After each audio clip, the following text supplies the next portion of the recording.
children in yellow school buses, that would require us to have 300 yellow school buses full of kids abducted. Wow. And so we don't have that crisis here.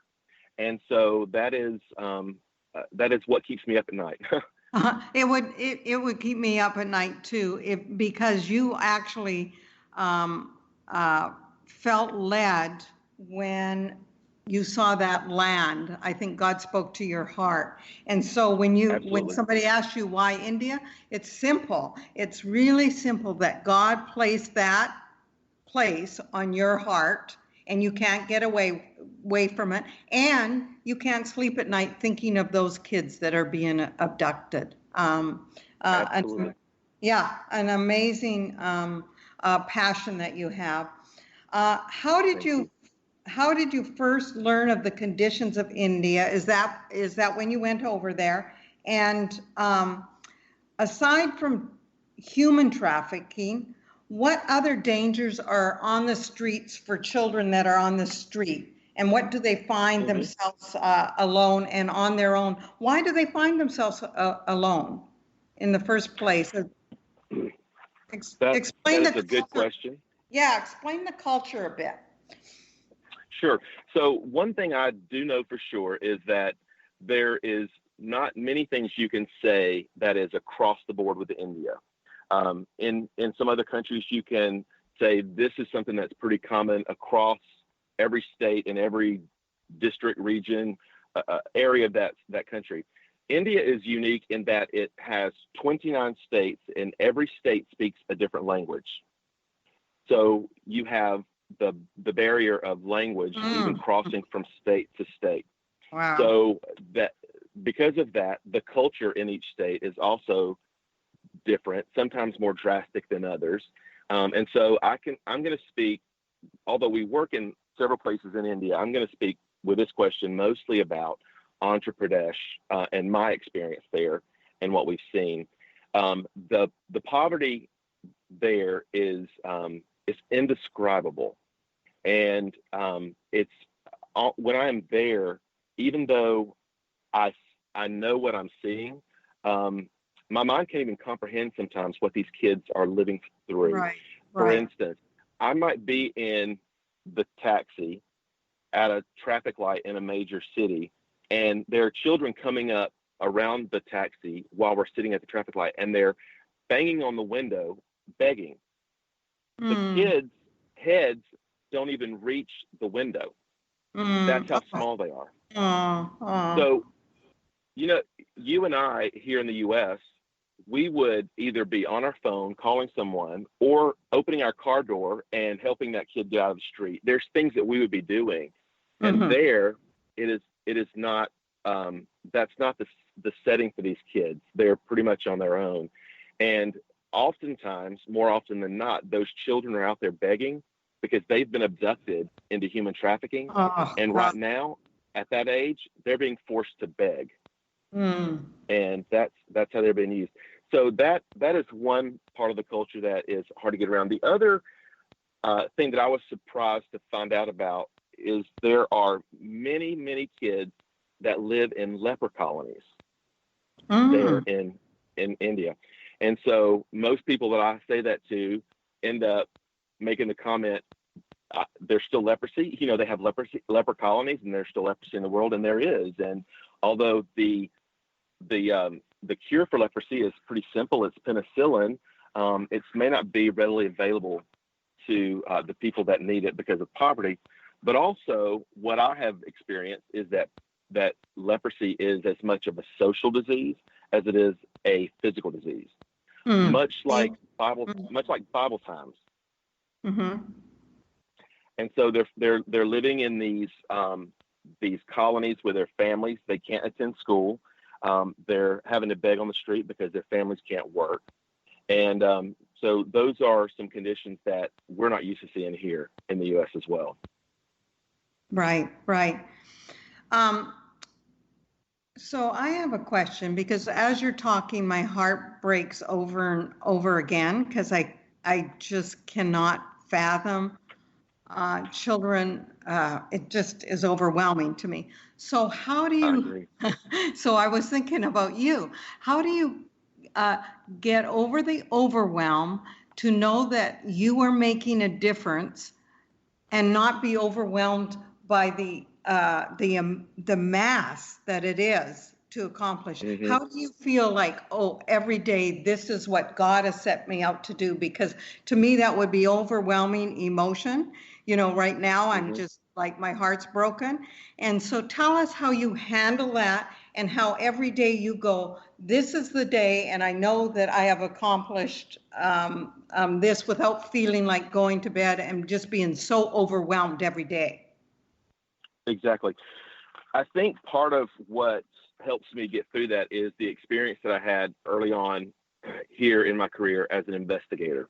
You're overwhelmed with some of the things that you hear Mm, and are told by kids, and and I was fortunate to have some very good training on how to, I guess, somewhat compartmentalize that, and also mm. realize that by getting overwhelmed, I'm not able to help anyone. Oh, So very wise. so Yeah. seeing mhm. so seeing it in a way that that this is what needs to happen to resolve the situation, and then working towards that, and not personalizing it as much. Although I do, for the most part, to get anything done, I have to see it in that vein as to, Right. I'm here and I need to help, and to be able to help, I have to stay calm. Right. You can't get angry, you can't get mad. Right, right.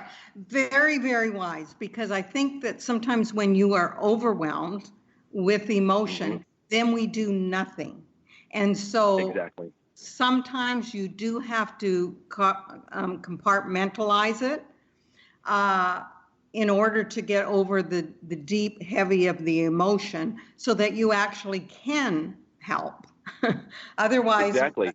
yeah, otherwise we crawl in because we're overwhelmed and think, well, what is the use? But there is a use for every single child is important. Absolutely. Every, yeah, yeah, I love that. So we've got a few minutes left, and Hmm. thankfully, Alan, you are coming back next week, which I want to get a little deeper into all of the conversation and into the children's home that has been Yes, created, ma'am. because that excites me. So tell me, you said that you have a little free gift for our audience. So tell us a little bit about that, and then tell us how the audience can get a hold of you to get more information about the Agapao movement. Okay. I would love to tell you about that. So the gift is what we call our awareness bracelet. And it is a bracelet that is made um, leather and glass beads. And it's called a ladder bracelet, if you're familiar with that. And it's a single wrap, so it goes around once, around your bracelet, around your wrist Yes. once. It's all black beads except for one bead in the middle is red. And the red bead is to remind you as the wearer to be the change, to be the one that stands out, because Mm, everybody's not going to have that idea. Everybody's not going to have that mentality. And sometimes you have to break out, and to be different, you have to act different. And mm. that's just a reminder. Wow. So I would love to offer that. That's beautiful. That's beautiful. I'm going to go for that. And then, so how do they get a hold of you? So if they were to go to our website, um, I'm going to spell our website address, but it's Okay. essentially Agapao movement, but it's Agapao, the word movement, .net /gift. And if the listeners will go there, and there's a short little form there to fill out, tell us where to send it to, and we'll get those bracelets in the mail, and would love to hear from them. Oh, beautiful, beautiful. I love that the explanation of the bracelet, and I encourage my audience to go for Ellen's free gift so that you can pray and think about those children and maybe help in a more tangible way for those children. So I think that's really a beautiful, generous gift. Thank you, Ellen. Thank And you. My pleasure. I want to thank you for being here today. And I want the audience to know that you can make a difference. Just you, the little red bead on the bracelet, can make a difference. So I want you to know also, it is never too late, ever. I have one more question for you today, Alan. What do you believe is the single most important character quality that produces resilience? Think about it for yourself. What produces resilience in your life to be able to do this passionate mission that you're on? Wow. The single quality that I think is required. I don't want to sound like I'm a saint by any means, but I think what it boils down to is selflessness. And I don't always act selfless, but I get to work with a lot of people who do show selflessness.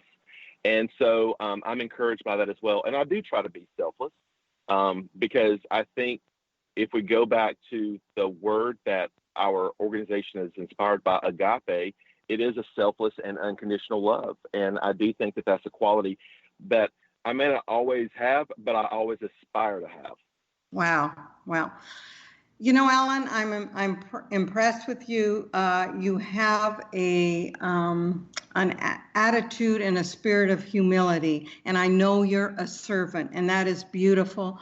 I love your quality, the character quality that produces resilience is selflessness.